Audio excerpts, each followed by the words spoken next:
Hello students, I am Dr. L.K. Das, Assistant Professor of Sociology at the Department of HSS, IIT Roorkee. Welcome to another lecture of the NPTEL course, Power and Politics in Contemporary India, a Sociological View. Today we will discuss a very pertinent question, the urban question in 21st century. How do we look at urbanization, what are the different aspects of urbanization, and particularly how do we look at the processes of urbanization in the global south cities, and how do we look at the question of formality and informality.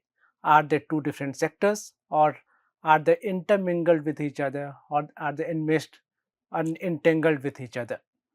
Let us start.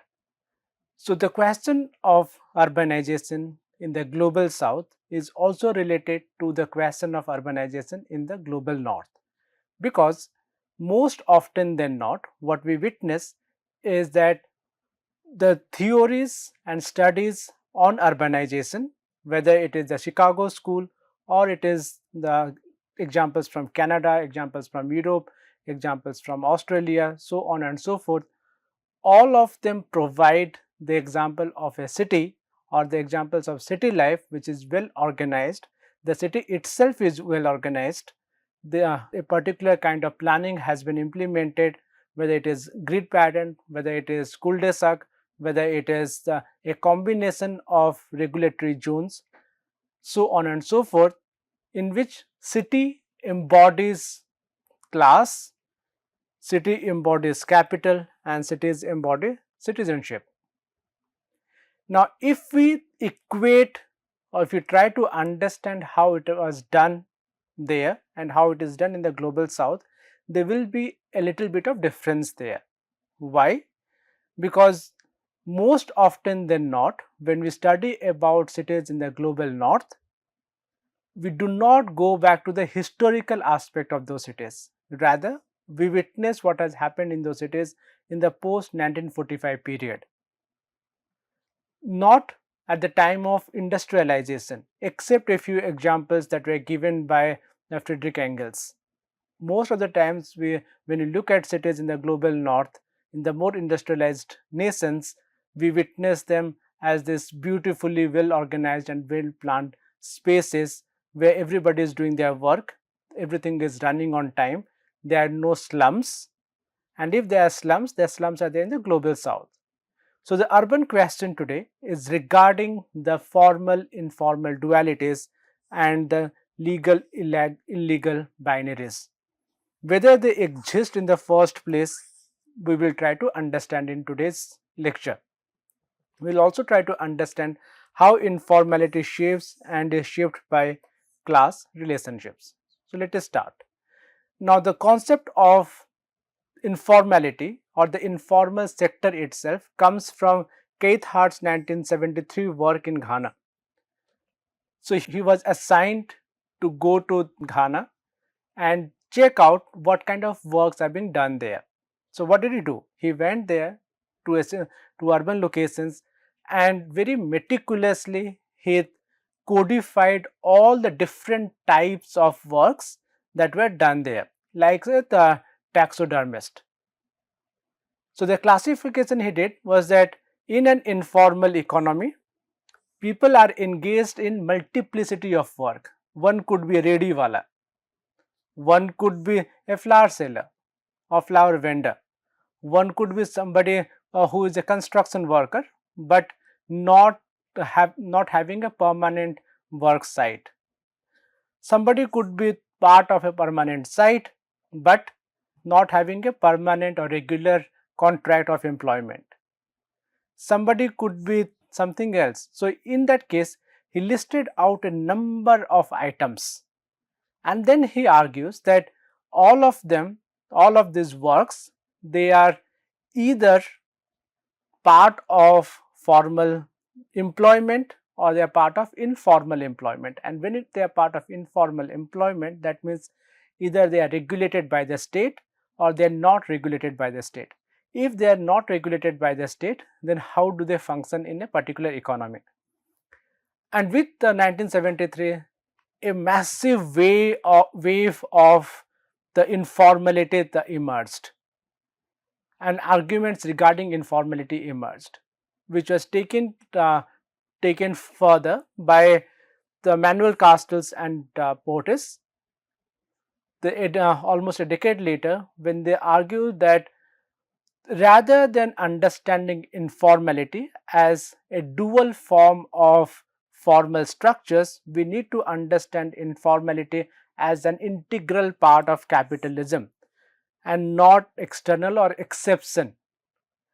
So, the moment we understand informality as part of capitalism, then we need to understand what are the class formations that are happening, and why do we call something as informal and why do we call something as formal.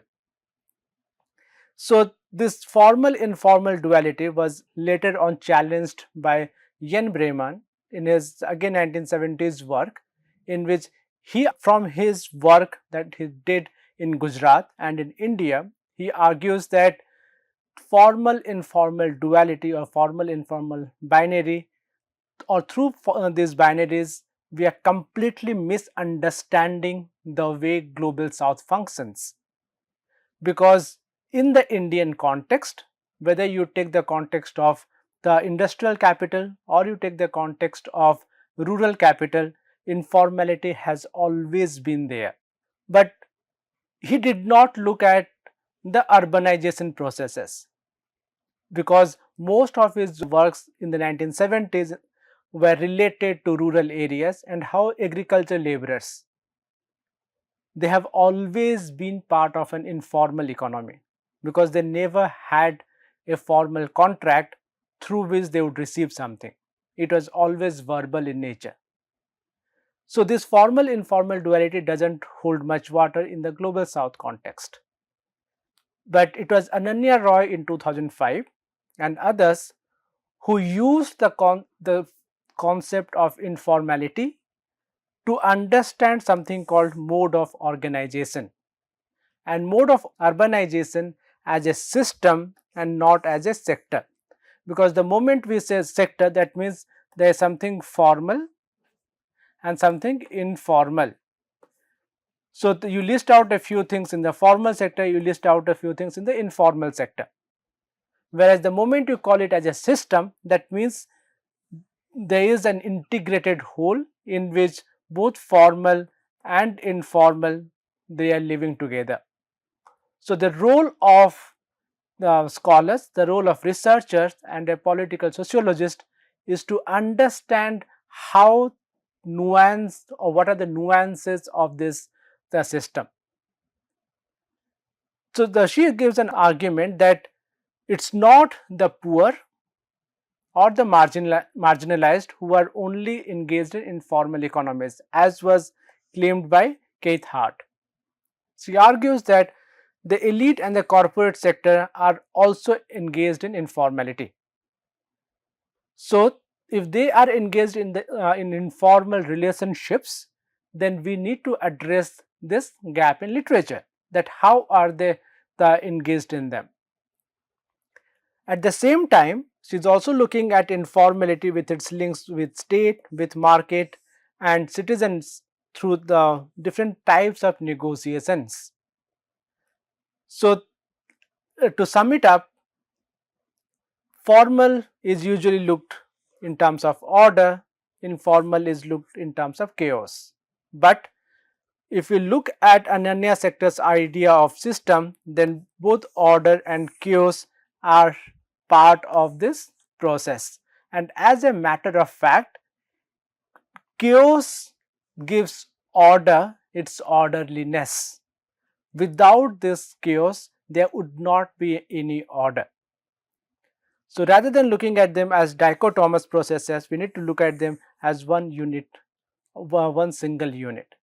Now, coming to the spatial and social dimensions of informality, particularly in the urban locations, the way it has been traditionally understood, we find informal spaces in the form of slums, squatter settlements, vending zones and peri-urban villages. Slums, because most of the slums do not have papers or ownership rights over the places they are located. Same goes with squatter settlements. Many a times the vending zones are either regulated by the state or not regulated by the state.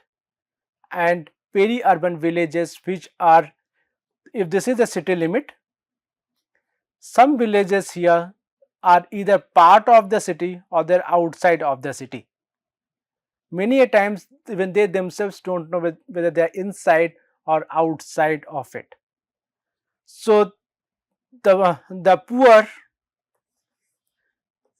they kind of stay in many of these zones, and what do? They commute to the urban center and to different parts of the urbanization or cities in order to work, and at the end of the day they go back to their respective houses and respective villages. And this is very pertinent about small towns, because small towns in India are usually surrounded by the villages, and the people who work in these towns, whether in the shops, in certain educational institutions or any other place, they do not live in the town itself, rather they commute to those places every single day.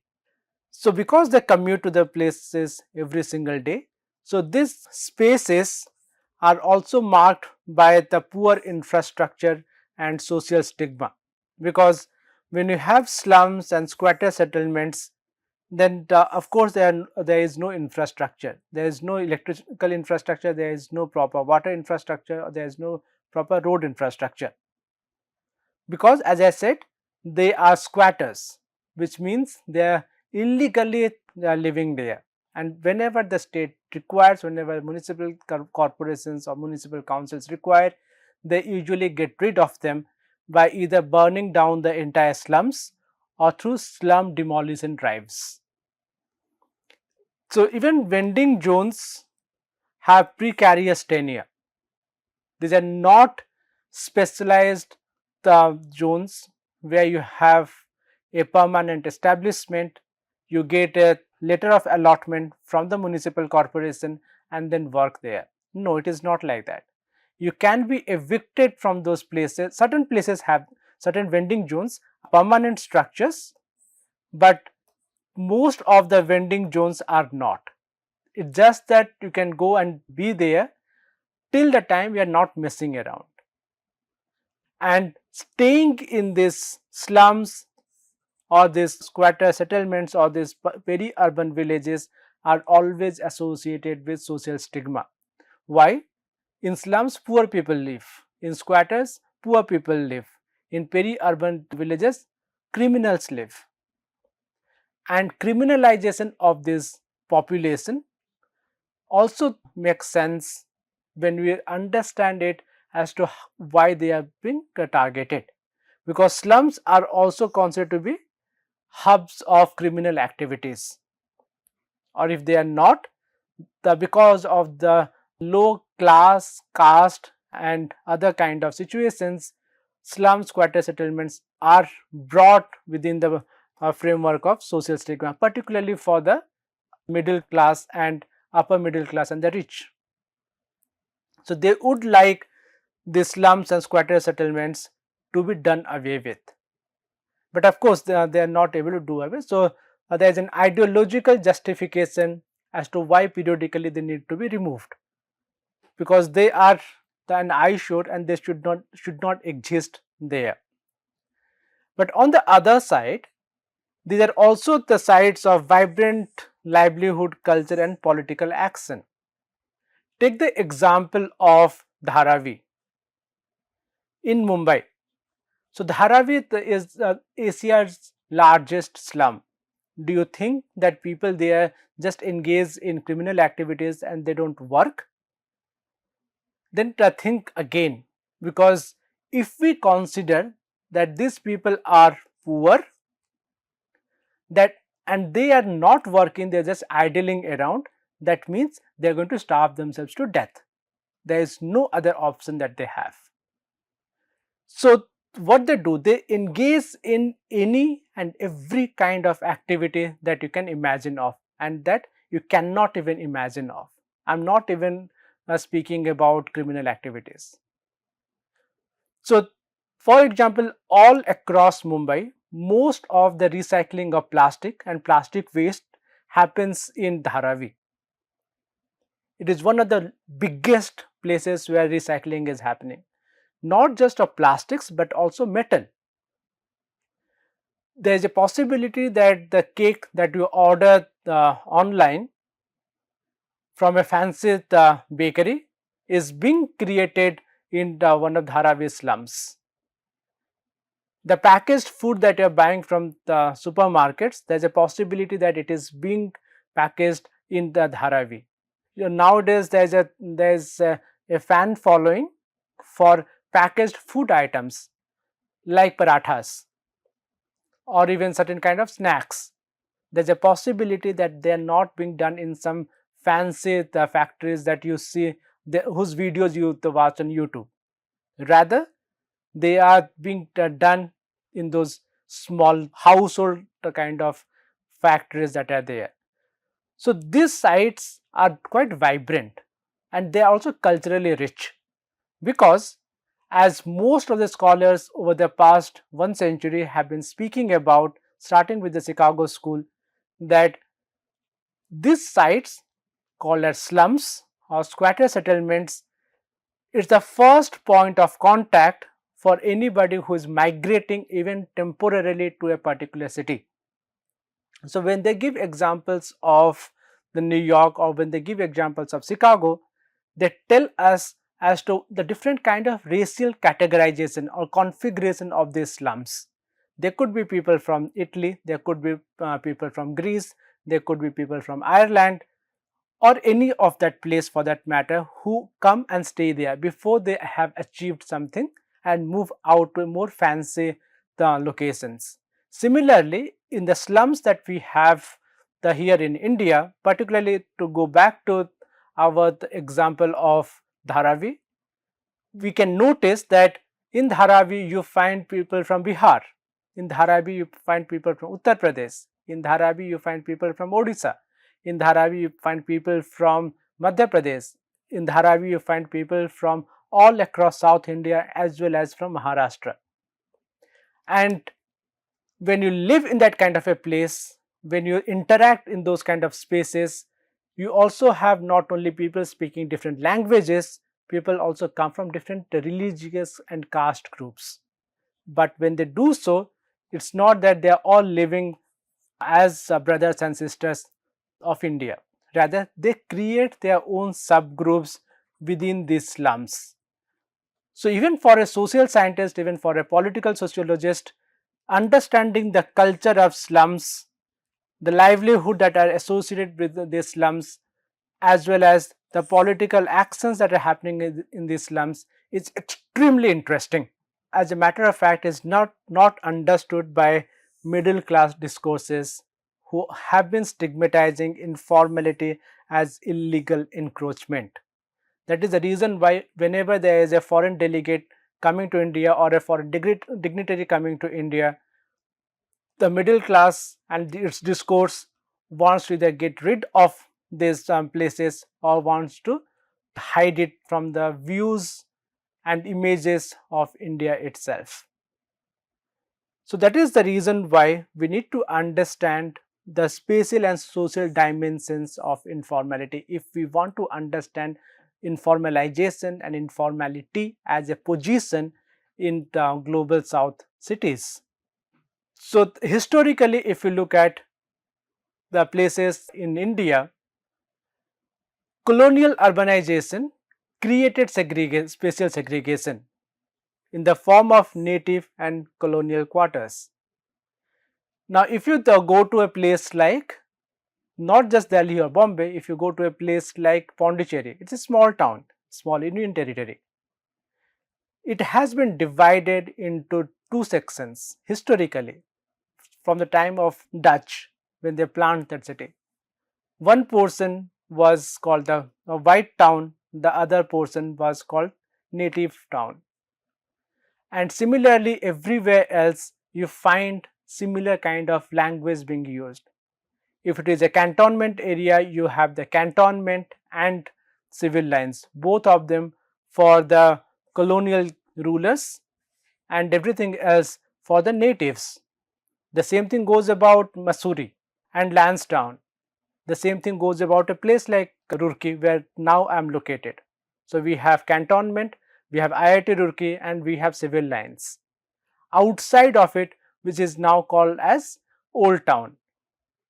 So this way, the colonial empire created urbanism as a part of spatial segregation, and through this spatial segregation they wanted to control the, the natives, as well as at the same time exclude them from the high ranking areas or highly organized areas in which they themselves wanted to live.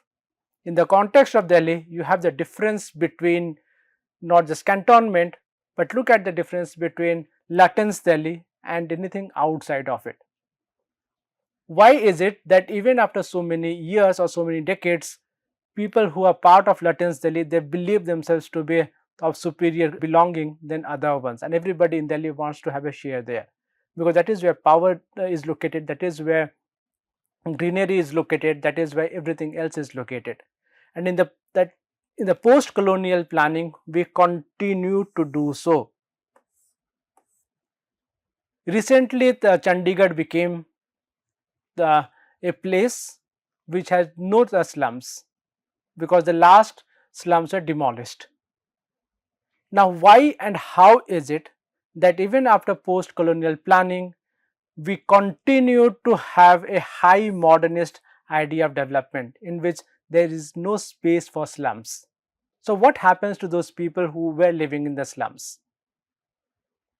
So, is it a failure of the state, or is it a failure of the capitalist economy that we are not able to provide housing for people who are migrating from the rural areas, who are citizens of this country, and we want them to move out of those places? So, historically also, rapid migration and the limited industrial jobs created informal settlements, and in these informal settlements, a number of activities emerged. So, informality in itself became a default mode of urban survival. So, if you come to a particular area and you want to live in that city, those informal settlements are the only ones that you have. There is a beautiful book written by Dominic Lepire, the city, it's called The City of Joy. It's about a leper colony in Calcutta. Now, the name City of Joy for Calcutta comes from there, and he's done extensive field work in 1980s, from where he is writing about it, and he gives a very significant, very interesting and very heart-wrenching description of the daily lives of people, including the rickshaw pullers, and how they live their lives, what are the daily challenges that they have. So, global south cities exemplify this trajectory of the creation of urban informality. The working class, whether they are vendors, laborers or rickshaw pullers, they are all working poor who are trying to survive through the informality, not just save some money or become quite rich, because they have lack of job security, social protection and legal recognition. They can be evicted anytime. There is nobody to fall back on and nobody to take care of them. But when Marxists wanted to understand this working class, they looked at informality as not a residual of capitalist development, rather as a part of capitalist development, which they called as the labor army or reserve labor army. Reserve labor army means if there is a factory setting and the factory is able to hire maybe 10 individuals or 10 workers, but in the market there are 20. So, these 10 become direct proletariats, and the rest 10 or rest 20 become part of the reserve army of labor. And if there is requirement of more people, then some people get accepted here. So, they are always in the process of waiting to get some work. And because they are waiting, because they are working and they are staying in similar kind of situations, a class identity emerges, like we had discussed previously about class in itself to class for itself. And when this identity emerges, then you have collective struggle happening. The next group of people are the petty bourgeoisie and middle class in these places. The petty bourgeoisie are the shopkeepers, transporters, and petty landlords. So they are somewhere in between accumulation and trying to live a particular life. But when there is a sense of world class city and housing, residential residential welfare or resident welfare associations, that means even they are not safe from the middle class, the kind of predatory activism. They would like, this activism would like to see their cities to be clean and not dirty. They want clean but not dirty, but at the same time they would want the people who are living in those slums, informal settlements, to come and work in their houses as household helps, guards, drivers, so on and so forth, or plumbers. So this duality is very confusing because on one side most of the middle class India doesn't work, do physical labor, or has outsourced the reproduction of their families to these working class people, the slum dwellers. But at the same time, in the name of beautification, they would want them to be pushed out of city limits, pushed out of the visual periphery that they have. The elites, on the other hand, are part of informal accumulation, which are also called as zones of exception or state of exception by Ananya Roy. State of exception means that sometimes or most of the times the gated communities, malls, or the elites in collusion with state and bureaucrats extend and expand the amount of land they are taking or the resources they are using. And when this happens, they would either bribe the institutions in state, or they would do something else in order to have some exception. And this exception is very interesting the moment we look at them, because sociologists call it white collar crime, and white collar crime is usually not criminalized as the jobs, as the works, as the livelihood and lives of the poor class or the lower class groups. So does that mean that there is no politics there and all of them who are living in these precarious positions, they can be evicted without notice, or they can be done anything about it, or they cannot do anything about it? The My answer would be no, because wherever there is individuals who are living together, there are going to be politics, and the politics of informality is about bringing these people together under the banner of right to the city and as citizens, because whether you are poor or you are rich, you are still part of India, you are still a citizen of India. If you are a citizen of India, that means you can have class politics, and through everyday negotiations with the state, you can do a number of things, including not getting thrown out of your houses, or to occupy a place as a vending zone as a part of vending rights. So informality also gives a sense of urgency and a sense of agency. So there are number of urban movements which have happened throughout the globe. In Latin America, in terms of favelas, in India, Basti movements and Hawkata movements. Seva is a very good example, which we'll discuss a little more in the next lecture, not today.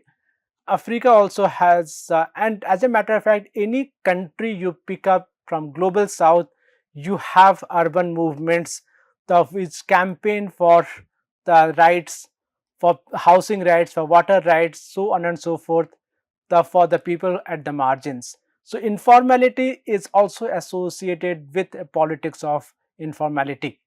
That yes, so we understand that we are not part of this place, we don't own this place, we don't have legal rights to stay in this place, but we are citizens, we require it. And if you are not giving us those things, then we will not vote for you in the next election. We'll have somebody sitting here, a chief minister, prime minister, who is going to speak our language and who is going to look after us. So think about it and help us. We are your voters. But neoliberal urbanism looks at them from a romantic viewpoint. So while a world class city wants to evict them and gentrify the place, informal workers like the rediwalas are now being called as micro entrepreneurs. If you are a fan of YouTube shorts videos, you might come across a number of these videos where there is a pani puri wala, well built, wearing very good clothes, and then a girl comes who is working in an IT sector. She would kind of create a fuss in that place, speaking that, oh, how much she earns. And then this guy would say that, okay, I just earn 30,000 or 40,000 rupees per month, sorry, per day. Whereas the one who is working for an IT firm is getting 30,000 rupees per month. And the next cut, sharp cut, the woman is also part of the rediwala's business. So this is a neoliberal rebranding of informal workers and a joke on the lives and livelihoods of these informal workers by people who have never experienced that life. Because for them it is a matter of just 1 minute video. For the others it's a matter of life and death, or to be part of the city or not to be part of that city. So in terms of the theory, we have a number of theoretical frameworks and as well as theoretical insights which we have been discussing since the beginning of this course. The Marxist idea of reserve army, Harvey's idea of accumulation by disposition, De Soto's idea of informality as entrepreneurial energy, so on and so forth. So what we need to understand is that informality is a creation of formality. Informality is not the binary opposite of formality. The moment we understand informality and formality as one unit, we can understand the processes of globalization, we can understand the process of liberalization, and we can understand the processes of urbanization in the context of global south. So that is where I will leave you in this lecture. When we meet in the next lecture, we'll discuss more about informality and organization. Thank you.